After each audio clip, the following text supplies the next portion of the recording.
Good evening, everybody. Welcome back to J Wall Sports. We are back here with another episode. Another one. Hey, Pistol, This, our receiver, hit my line. Hit my line. what is up with you in this? When you bench your seasoned veteran quarterback this late in the season, it's sending a message to the team. Then goes out. And now they want to play with some heart. They want to play with some effort. I see why Doc got fired. If you're not going to make the adjustments of the coach, you need to go up and get up out of here. Wentz has regressed. And it's a mental. Disclaimer. He might have some outrageous, Max Kellerman type, things to say today. I don't know what he's gonna say, but the way he's starting off his video is giving me them vibes. What's up, JWall Sports fans? Welcome back to another episode. We back. Yes, sir. We back like 4 flats.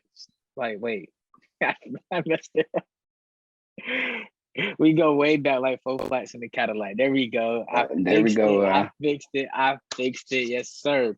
We are back with another episode. Glad to have my guy Nashawn back. It's been a minute. Glad to be back, man. Yes, sir. Yeah, it's been a minute. Surely have. Yes, sir. We're back. So let's go ahead and jump right into it. Last night, the Bucks defeated the Suns in a 120-100 victory. Giannis Antetokounmpo led the Bucks with another 40-point performance following the one he had in Sunday in Game 2. Giannis has become the 6th player ever to record back-to-back 40-point games in the NBA Finals. And he's the first person to do it since 2016 when LeBron James did it. How important is Game 4 for both teams? Start with the Bucks. How important is Game 4 for the Bucks?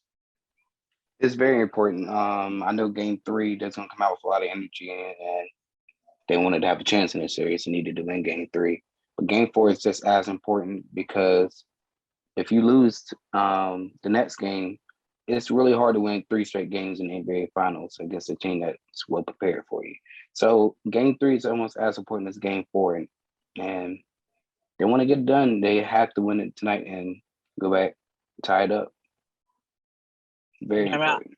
I completely agree with you, man. Game 4 is going to be extremely important because if they lose Game 4, the Suns will be up 3-1. We're going to be asking to do something that no team.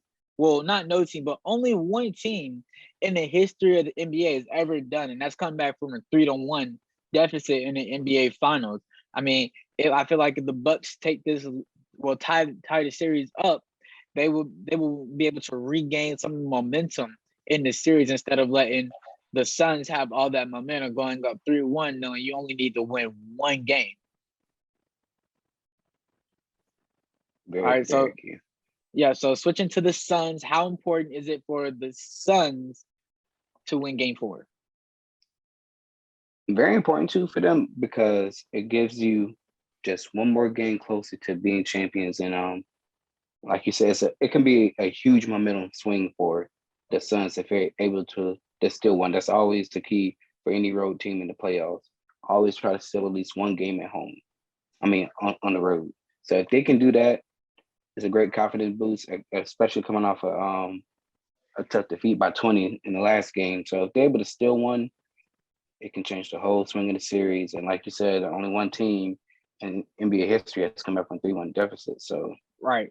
Well, Phoenix is the higher seed, so they will have the Game 7, which is why I say this game it's important, but it's like to me because you still have. If you lose Game 4, you can go back home for Game 5, and then you can try to close out in Game 6 at home. I mean, not at home, but on the road. And if you don't close out, you have your home court to try to close out on in the Game 7. So this game is important, but they have a lot of leadway to they have like a lot of like mess up room. So if they mess up, you still have 2 more chances at home. I don't want to do that because the team is so young. honestly, the only players that have playoff experience is Chris Paul and Jay Crowder. I don't want to give any cushion for an experienced Buck teams that have playoff experience these last couple of years. I don't want to lean back on. Yeah, we can do Yeah, it if we need to, though. But yeah. It's I, not a I understand your situation. point. Yeah, it's not a situation you want to be in, but if you got to be on it, here's the positives of that situation. Of course, of course. So moving on, Team USA took a loss to Nigeria, 90-87 in the exhibition game. Caleb Agada, who will be seeing some time in the NBA in the future, as he will be set to play for the Denver Nuggets in the 2021 NBA Summer League. He had 17 points on the U.S. team, shooting 70% from the field and 100% from the arc. No misses behind the arc. Should Team USA be worried heading into the Olympics? I'd be worried a little bit, but I wouldn't be like extremely worried. I mean, USA is missing a few dogs that are competing in the NBA Finals right now. Um, and those would be, Devin Booker, Chris Middleton, and Drew Holiday, three really good defensive players, and they can score with the best on the offensive end. CP3 Defensively, too. CP3's on playing for Team USA. He was if they, you know. Oh, I looked on the roster. I didn't see that, but if so, CP3 too. That'd be like a very big boost for them. An experienced guard.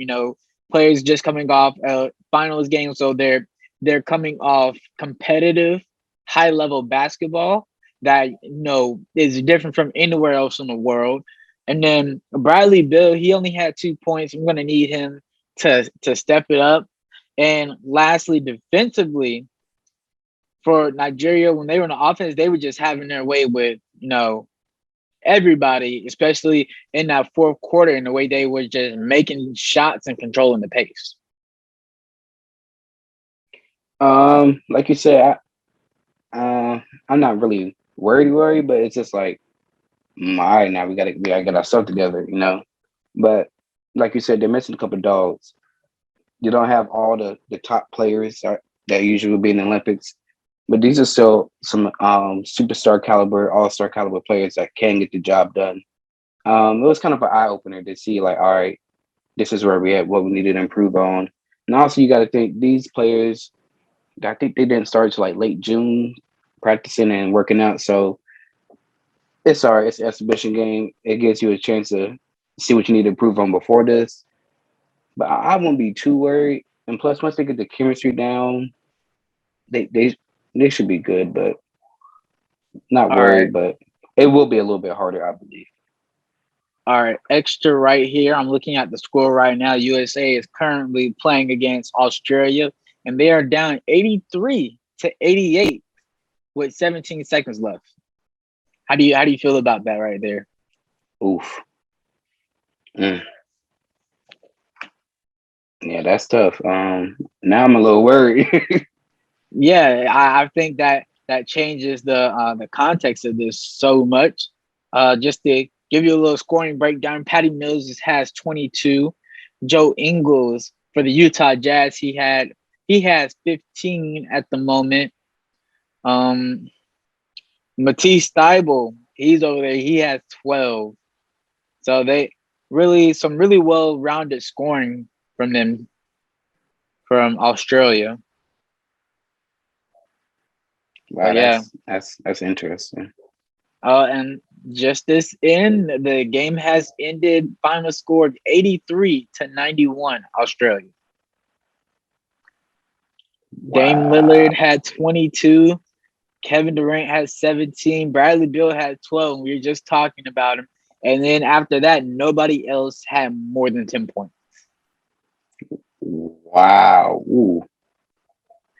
Yeah. Who else is on the team? LaVine, Love. So here's the roster. It's Kevin Durant, Jeremy Grant, Draymond Green, Bradley Beal, Dame Dollar, Jason Tatum, Bam Adebayo, Zach LaVine, Keldon Johnson, Darius Garland, Sadiq Bey, John Jenkins, Kevin Love, Josh Magedi, Dakota Matthews, and Cameron Reynolds.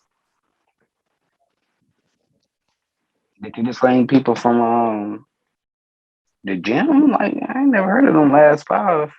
I mean, me neither. But they always bring some young players onto with them for the exhibition, and then they'll make their final cuts when they actually travel to Tokyo. So I know after Zach Levine, I know Kevin Love is going to be in there too. But you also got to think about the four in the finals, and then they'll probably cut three of them or keep one, or probably cut all of the last couple of names and keep one because they always keep one young player. But yeah, man, two exhibition losses in a row for Team USA. That's really concerning. I wasn't so concerned for the first one, but now that's really concerning. Yeah, because you can see the first one as a kind of a fluke game. You let it slide, but two in a Right. row. Like we Team USA. We especially in basketball, we don't take no L's. Like we're not supposed to take no L's in basketball. We claim we No, have the best league in the in the world. world. Yeah, we need to go out there and dominate to keep that name up there. But yeah, that's a really big shocker right there. Yeah. All right, so moving on to wrap things up. Game 4 predictions, sir. Who is going to win Game 4?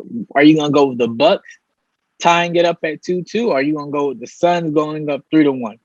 Who you got? So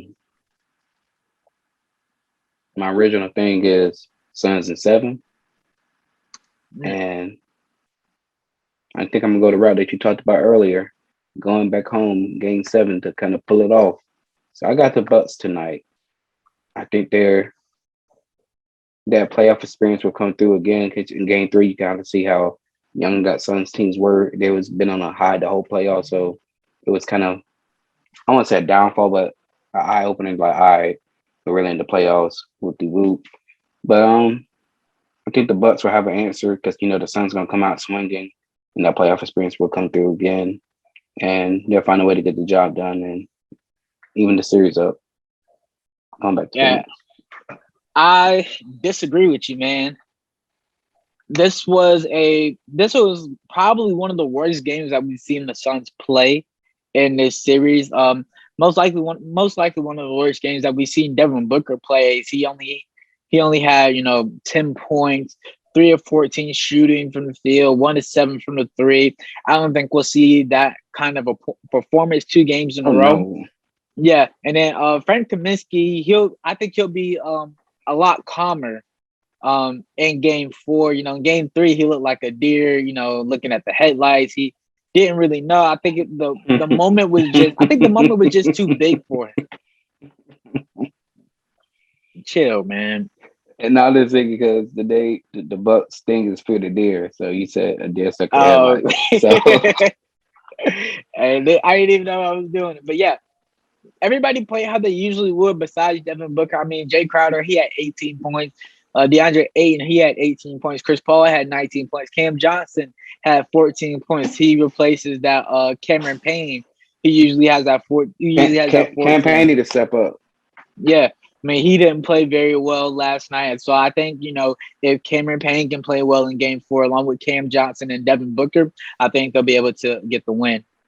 And Mikal Bridges too. I think that's him and Crowder are like the X factors for that team if they want to pull up this series because he had 27 Game 2 and 14 Game 1, and that's a big Mm-hmm. swing. And Crowder shot really well, but they took a loss last night, so I think he found his Yeah. groove again. So So I mean, if you Game if 4 you is can going get to be him, interesting yeah, if you can get him to get 10 points, that's a blowout victory for the Suns.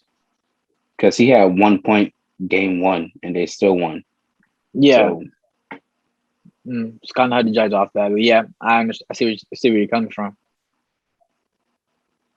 yeah, so we'll see, man. And this is kind of update the people. I am up in the prediction series with only like a couple games left, so I'm already claiming my big dub. I'll let you say the numbers because you the I numbers mean, guy. the people see the numbers, man. I went on a little losing streak and I wasn't able to bounce back. It's all Little. good. Hey, I went on a little 4-game losing streak. Hey, I'm just saying. Oh, that's That's a new record on the Suck the Cap. No, I think you had a 4-year losing streak. I think you had yours early when I went up. Mine's were 3. Mine wasn't no 4. Oh yeah. Hey, new stop the cat record, man. It's all right. Records are meant to be broken. Somebody's gonna break them. I'm gonna get you back for football season because we're gonna do the same thing for football season. So when the I hear NFL you. season roll around, I'm gonna get you back. I'm gonna get you back. It sounds really good.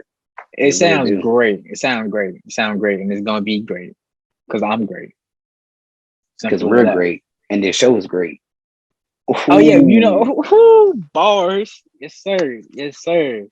But hey, that's all we got from you guys today. Appreciate you guys tuning in for another episode. Keep looking out for other things that we have coming on Twitter and Instagram at JWall Sports. We got some more highlights coming out. We got some other small things coming out. You guys just keep looking out for those, and we out. Ow.